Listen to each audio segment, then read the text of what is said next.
24장.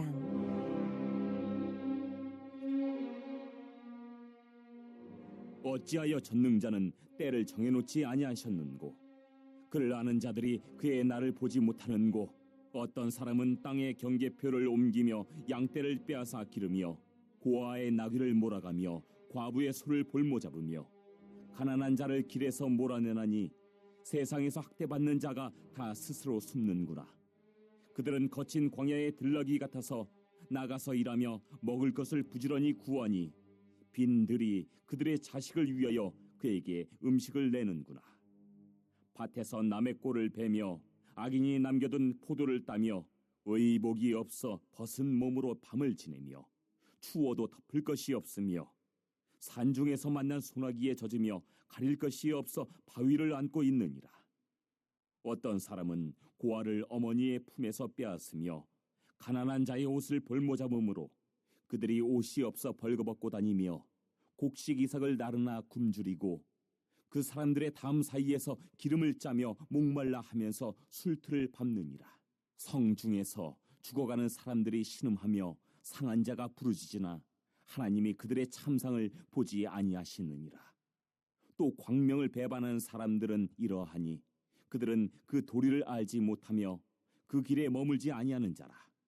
사람을 죽이는 자는 밝을 때에 일어나서 학대받는 자나 가난한 자를 죽이고 밤에는 도둑같이 되며, 간음하는 자의 눈은 저물기를 바라며 아무 눈도 나를 보지 못하리라 하고 얼굴을 가리며, 어둠을 틈타 집을 뚫는 자는 낮에는 잠그고 있으므로 광명을 알지 못하나니, 그들은 아침을 죽음의 그늘같이 여기니 죽음의 그늘의 두려움을 알미니라. 그들은 물 위에 빨리 흘러가고 그들의 소유는 세상에서 저주를 받나니, 그들이 다시는 포도원 길로 다니지 못할 것이라. 가뭄과 더위가 눈 녹은 물을 곧 빼앗나니, 스올이 범죄자에게도 그와 같이 하느니라. 모태가 그를 잊어버리고 구더기가 그를 달게 먹을 것이라. 그는 다시 기억되지 않을 것이니 불의가 나무처럼 꺾이리라. 그는 임신하지 못하는 여자를 박대하며 과부를 선대하지 아니하는도다. 그러나 하나님이 그의 능력으로 강포한 자들을 끌어내시나니, 일어나는 자는 있어도 살아남을 확신은 없으리라. 하나님은 그에게 평안을 주시며 지탱해 주시나 그들의 길을 살피시도다. 그들은 잠깐 동안 높아졌다가 천대를 받을 것이며 잘려 모아진 곡식 이삭처럼 되리라. 가령 그렇지 않을지라도 능히 내 말을 거짓되다고 지적하거나 내 말을 헛되게 만들 자 누구리야.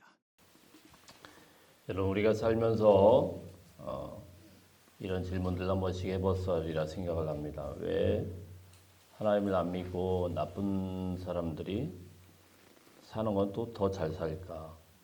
그래서 흔히 신앙생활은 신앙생활이고 세상은 또 그것과 다르게 살아야, 그래야 또 세상의 법칙에 맞게 살아야, 그래야 또 어떻게 보면 또 지혜로운 사람인 것처럼 여겨지는 그럴 때가 있어요. 정직하게 살려고 애쓰는 사람은 오히려 세상 속에서 많이 힘들고 어렵게 되는 것 같아요. 편법을 좀 쓰고 요리 붙었다 저리 붙었다 하면서 아부하면서 사는데 승승장구하는 것처럼 이렇게 보일 때가 있어요. 그럴 때 우리가 이제 하나님 앞에서 신앙생활하는 데 있어서 굉장히 좀 회의가 찾아오고 이런 질문들을 하지 않습니까? 하나님, 도대체 저렇게 정직하지 않고 불의한 사람들이 저렇게 날개를 활개치면서 돌아다니는데 왜 하나님은 도대체 가만히 계십니까? 이런 질문을 하게 되는 것이죠. 자, 오늘 이제 욥기 24장 말씀이 바로 그런 질문으로 시작을 하고 있습니다. 23장에서 욥은 어제 말씀에서 이제 더 이상은 이런 친구들하고 소모적으로 이야기해봤자 아무 의미가 없구나. 이게 아예 작정하고 나한테 없는 죄까지 뒤집어 씌우고 이렇게 오는 그런 친구들한테 내가 말 대답해봤자 입만 아플 것이고, 자, 그래서 이제 하나님께 나가서 이야기를 하죠. 어제 23장에서는 하나님을 직접 나가서 나의 무죄함을 하나님 앞에서 한번 드러내보겠다. 그렇게 이제 나가게 봅니다. 백날 뭐 사람과 해봤자 입 아프다는 거죠. 자, 그리고 나서 오늘 24장 말씀에서는 욥이 이제 정면으로 친구들의 논리에 대해서 하나하나 조목조목 그 허점을 파고드는 그런 이야기를 합니다. 그게 무슨 이야기냐면은 더 이상 가만히 있지 않고 너희들이 이야기하는 그 세상, 그렇게 세상이 니들 생각대로 그렇게 움직이더냐? 이런 질문이죠. 계속 줄기차게 그들이 주장해왔던 것이 무엇입니까? 착하면 복받고 그리고 악하면 벌받는다, 이거 아니겠어요? 인과응보의 논리. 그걸 아주 지겹도록 지금까지 해왔는데 욥이 가만히 듣고 있다가 야, 니들이 말하는 그런 세상이 진짜 그대로 돌아가는지 한번 봐라, 이거죠. 자, 1절 말씀 한번 읽어보겠습니다. 1절 시작. 어찌하여 전능자는 때를 정해놓지 아니하셨는고 그를 아는 자들이 그의 날을 보지 못하는고. 전능자는 때를 정해놓지 아니하셨는고. 전능자가 하나님이죠. 하나님이 왜 때를 안 정해놓으셨냐. 자, 이 질문부터 합니다. 무슨 말씀이냐면은 악인이라고 하면 하나님의 심판을 받아야 되는데 왜 하나님은 악인의 심판의 때를 정해놓지 않았느냐. 무슨 말씀이냐면은 정의가 실현돼야 되는데 하나님의 정의가 세상에 전혀 실현되지 않는 것 같은 그런 답답함이에요. 하나님의 정의가 실현되면 악인들이 저렇게 활개치면서 계속 돌아다니면 안 되지 않느냐는 거죠. 악인들이 저렇게 난리를 치는데 왜 하나님은 가만히 있냐는 거예요. 왜 악인들의 심판의 때를 정확하게 정해놓지 않았느냐. 그러면 기한을 좀 주시던가 한 2년까지만 봐준다 뭐 이런 식으로. 그러면은 걔들이 그렇게 함부로 날뛰지 않을 거 아니에요. 근데 그런 게 없어요. 악인들이 마음껏 날뛰는데도 하나님의 정의는 실현되지 않아요. 여러분 이런 질문 해보지 않으셨어요? 왜 악인들이 저렇게 남 속이고 등쳐먹고 욕하고 못되게 구는데 근데 왜 저 사람들이 잘 되고 왜 우리가 저 사람 눈치를 살펴야 되지? 뭐 이런 생각이 들죠. 저 어릴 때 그런 생각을 했던 적이 있습니다. 저희 세대는 이제 반공 교육을 많이 받았잖아요. 반공 교육을 초등학교 때 막 시키다 보니까 반공 글짓기, 반공 표어, 뭐 봉변 대회, 포스터 막 이런 거 막 그립니다. 근데 제가 그런 걸로 상을 한 번도 못 받았어요. 뭐 하나 해도 뽑히지를 않아요. 그러니까 굉장히 화딱지가 나더라고요. 내가 왜 이런 짓을 해야 되나? 때만 되면은 뭐 반공 글짓기, 표어, 뭐 포스터 막 이런 거 시키고 또 웅변 대회 시키고. 그 기분이 나쁘더라고요. 그래가지고 속상해가지고 하나님 앞에 기도했습니다. 하나님, 저 김일성이 좀 빨리 죽게 해달라고. 내가 왜 저 김일성이 때문에 이렇게 고생을 해야 되냐고. 그렇잖아요. 아니, 김일성 하나만 제거하면 간단한 거를 왜 여기 김일성을 살려둬가지고 북한 사람들 괴롭히고 남한의 이 순수한 초등학생들 마음속에 막 분노를 끓게 만들어가지고 해마다 막 이렇게 난리를 치냐고. 그러고 막 경쟁해가지고 상도 못 받고 막 속상하잖아요. 근데 김일성이가 제가 아무리 기도해도 오랫동안 아주 장수하면서 잘 살더라고요. 그때만 되면 맨날 이게 호가나 크게 그러고 때려잡자 김일성 뭐 몽둥이 하나 크게 이러고 무찌르자 공산당 막 이러면서 막 아이들 이현사 막 이러면서 하는데 아니 뭐 그런 일을 뭐 하려고 하냐고. 하나님이 살아계신데. 그런 거죠, 우리가 볼 때. 너무 부조리하지 않냐. 김일성 하나 저거 하면 간단한 거고, 김정은 하나 저거 끝내버리면 간단한 거고, 요즘에 저렇게 이렇게 전쟁에서 난리 치는데, 그 몇몇 그 아주 폭력적인 사람들 아니에요. 그 사람들 좀 못하게 만들면 이렇게 시끄럽지 않을 거 아니에요. 근데 왜 하나님은 정의를 행하지 않으실까? 그들이 날개치면서 난리를 치는데 왜 가만히 계실까? 이런 질문이죠. 욥도 그게 너무 궁금하기도 하고 야 니들이 얘기하는 게 세상이 그대로 돌아가냐? 이런 질문을 하고 있는 거예요. 근데 사실 여러분 성경에서 이런 질문들을 많이 합니다. 사람들이 살아보니까 실제로 그런 거예요. 뭐 욥의 시대만 그런 게 아니고 그 후의 시대도 마찬가지, 지금도 마찬가지고 항상 세상은 그렇게 돌아가요. 악한 사람들이 활개치며 막 난리를 쳐요.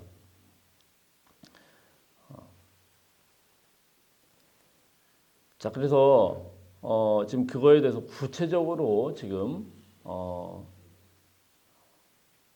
욥이 쭉 이야기를 하는데 우리 2절부터 4절까지 한번 볼까요? 2절부터 4절까지 시작. 어떤 사람은 땅에 경계표를 옮기며 양떼를 빼앗아 기르며 고아의 나귀를 몰아가며 과부의 소를 볼모로 잡으며 가난한 자를 길에서 몰아내나니 세상에서 학대받는 자가 다 스스로 숨는구나. 지금 얼마나 상태가 심각하냐면 남의 경계표를 몰래 뺏어서 갔다가 옮겨. 요즘에 뭐 말도 안 되죠. 이게 얼마나 심각한 문제입니까?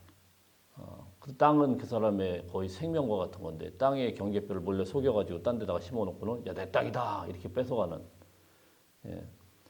고아의 과부를 나귀를 끌고 가요. 고아에게는 나귀가 전 재산인데 그 전 재산을 몰수를 내버려요. 과부의 소를 볼모로 잡아가요. 예. 막 완전히 그냥 깡패죠. 가난한 사람들을 길바다로 내쫓고. 그래서 약한 사람들이 그 무서워가지고 숨어서 지내요. 그때나 지금이나 가만 보면은 큰 소리 치는 사람들은 악한 사람들이죠. 예. 그 결과가 어떻게 되느냐? 6절부터 8절 보겠습니다. 6절부터 8절 시작. 밭에서 남의 꿀을 베며 악인이 남겨둔 포도를 따며 의복이 없어 벗은 몸으로 밤을 지내며 추워도 덮을 것이 없으며 산중에서 만난 소나기에 젖으며 가릴 것이 없어 바위를 안고 있느니라. 이때 참 가난한 사람들이 이렇게 살았단 말이에요. 저 악한 사람들이 그렇게 횡포를 부리니까 피해가지고 남의 꼴을 먹고 벗은 몸으로 돌아다니고 밤중에 입을 것도 하나 덮어 지낼 것도 하나 덮고 학대당하고 어려움을 당하고 이게 욥이 바라보고 있는 세상이었어요. 너희가 생각하는 대로 하나님이 정의를 행했다고 하면은 어떻게 세상이 이렇게 돌아가냐 하는 거죠. 자, 그런데 이제 가장 충격적인 건 뭐냐면은 12절 말씀입니다. 12절 말씀 시작. 성중에서 죽어가는 사람들이 신음하며 상한 자가 부르짖으나 하나님이 그들의 참상을 보지 아니하시느니라. 문제는 뭐냐면은 사람들이 지금 죽어가고 신음하고 상하고 학대당하는 사람들이 막 부르짖어요. 누구에게 부르짖겠습니까? 하나님께 살려달라고 하겠죠. 근데 하나님이 그거를 보면서 가만히 있는 겁니다. 하나님 도대체 왜 이러십니까? 우리 좀 살려주세요. 막 이렇게 이야기를 하고. 지금 욥도 마찬가지죠. 나에게 이 고난을 좀 빨리 나 이해를 못하겠습니다. 이 고난 가운데 울부짖는데 하나님은 가만히 계시는 거예요. 도대체 하나님이 왜 이런 거에 대해서 가만히 계실까? 왜 침묵하실까? 시편 73편 말씀에 보면 시편 기자가 이렇게 질문을 합니다. 나는 거의 넘어질 뻔하였고 나의 걸음이 미끄러질 뻔하였으며 이는 내가 악인의 형통함을 보고 오만한 자를 질투하였음이로다. 그들은 죽을 때에도 고통이 없고 그 힘이 강건하며 교만이 그들의 목걸이요 강포가 그들의 옷이며 악인들을 보니까 죽을 때도 고통을 안 받아요. 참 정말 짜증나죠. 네. 그걸 보면서 이 시인이 뭐라고 했냐면은 나는 너무 황당해가지고 미끄러질 뻔하고 넘어질 뻔했다. 이렇게 고백을 하고 있어요. 하박국 선지자도 마찬가지. 하박국 선지자도 1장 3절 말씀에 보면 비슷한 이야기를 합니다. 어찌하여 내게 죄악을 보게 하며 패역을 눈으로 보게 하시나이까. 겁탈과 강포가 내 앞에 있고 변론과 분쟁이 일어나나이다. 하나님 앞에서 보여지는 현실은 겁탈과 강포가 있고 분쟁이 일어나고 전쟁이 일어나고 이러는데 왜 이런 패역함을 하나님 그냥 눈 감아 보게 하십니까? 우리가 의인으로 하나님 앞에 정직하게 가만한 세상을 들여다보면은요 그런 마음이 들어요. 비교하면서 막 무시하고 막 잘난 척하고 참 목회자들 사이에서도 어떤 분들 참 조심 없이 말씀하실 때가 참 많아요. 꼭 그렇게 비교를 해가지고 안 그래도 힘든 목사님들 더 힘들게 만들고 그러죠. 예. 아니 그분들이 뭐 그러고 싶어서 지금 목회하는 그렇게 하는 게 아니잖아요. 뭐 성도가 없어서 지난주에 보니까 참 마음 아프죠. 이런 말씀들 이렇게 밝히긴 좀 그런데 이 강동로에 오니까 제가 참 새로운 현실들을 많이 봐요. 목사님들 참 많이 고생하시는구나. 저쪽에 이제 산골자가에서 목회하시는 분들 보니까 저희 동기 목사님이 엊그제 지붕에 올라가서 공사하다 뚝 떨어져서 발가락이 4개가 골절됐다. 또 어떤 분은 또 올라가서 사다리 놓고 올라가서 하다가 그 쇳덩어리가 떨어져서 사모님이 또 중태에 빠졌다. 막 이런 소식들을 막 듣는 거예요. 너무 마음이 아프죠. 그래서 참 저는 너무 죄송한 거죠. 마음적으로는. 아, 나는 이렇게 목회하면 이렇게 참 많이 대우받고 공사하는데도 내가 이렇게까지 내가 이렇게 하지도 않고 또 다른 사람들이 하고 그분들이 들을 때는 이게 굉장히 좀 배부른 소리처럼 들릴 수 있어요. 그렇잖아요? 누가 그러고 싶어서 그럽니까? 목회자가 설교 준비 열심히 해야 된다는 거 누가 모릅니까? 근데 뭐 어려우니까 지금도 뭐 지붕이 새는 데도 있다고 뭐 그러니까 또 가서 또 도와주고 또 뭐 이렇게 같이 하고 그런 과정에서 꼭 그런 사람들이 있어요. 그냥 가만히나 있지. 당신이 성실하지 못해서 이렇게 살고 있는 것이다. 제 목사님들만 예를 드는 거죠. 세상에서 꼭 그런 사람들이 있어요. 이게 지금 욥의 친구들이에요. 그냥 가만히나 있지. 네가 이렇게 살게 되는 거는 다 결과다. 근데 여러분 세상 그렇게 안 돌아가요. 가만 보면.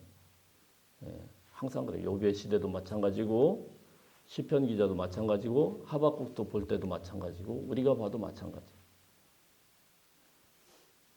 정직한 사람들이 잘 사는 세상이 돼야 되는데 그렇지 않은 것처럼 자꾸 느껴지니까 사람들이 막 불만이 쌓이고 어려움이 쌓이고 이런 거 아니겠습니까?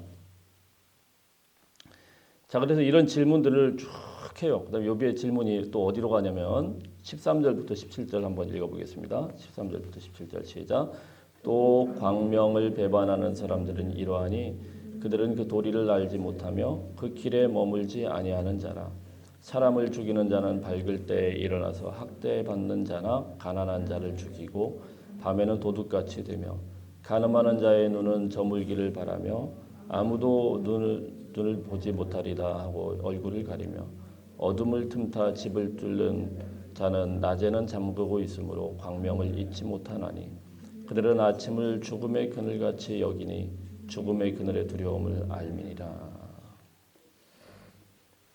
자, 이 사람들의 특징이 뭐냐면은 밝은 데서는 그러지 않아요. 어두움을 좋아해요. 어두움을.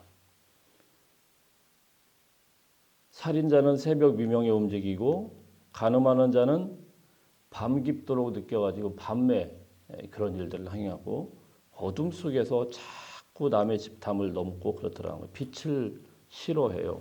왜 그럴까요? 그 사람들도 이게 부끄러운 행동이라는 걸 잘 안다라는 거예요. 욥이 볼 때는 쟤들도 저게 떳떳하지 못한 거라는 걸 너무 잘 안다는 거예요. 남의 걸 훔쳐도요.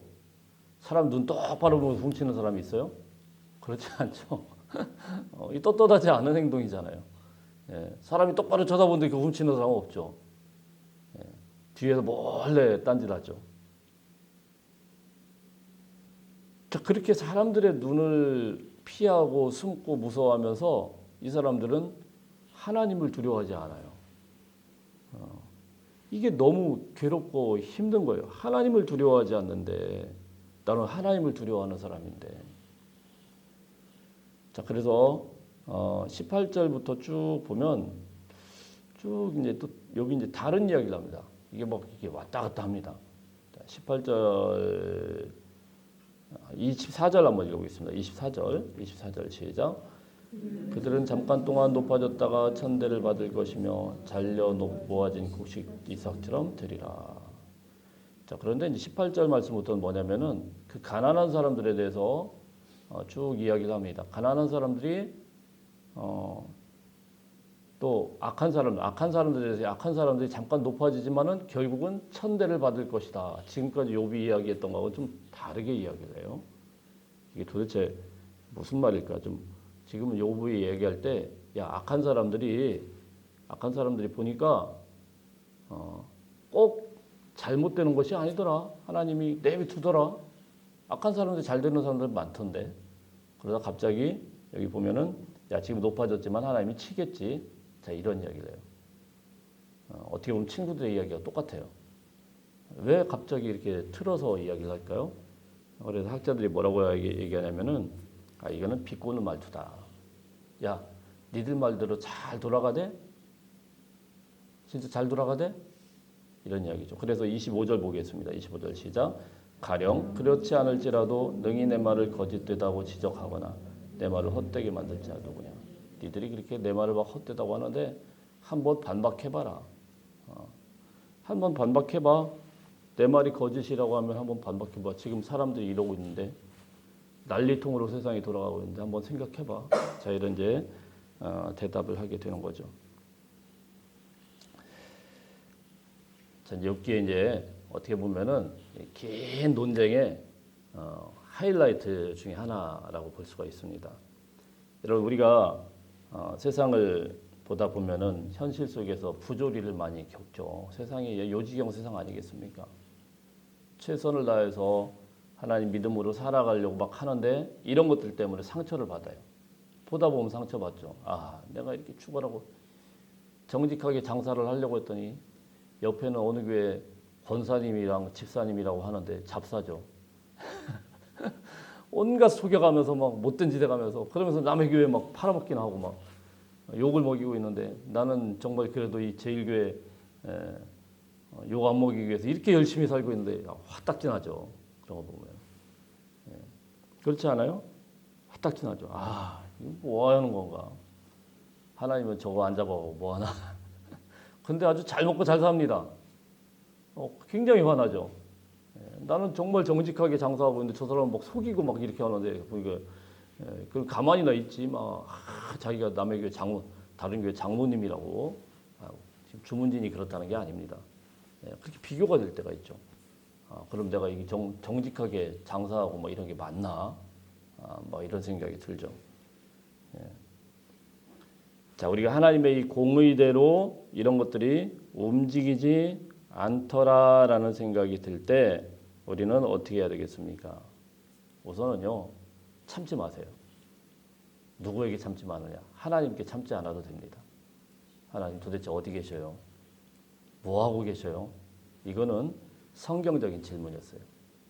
참고 이해하려고 하고 하나님이 하시는 것을 내가 감히 한번 이해해 보려고. 야, 그래도 하나님이 그러지 않았습니다.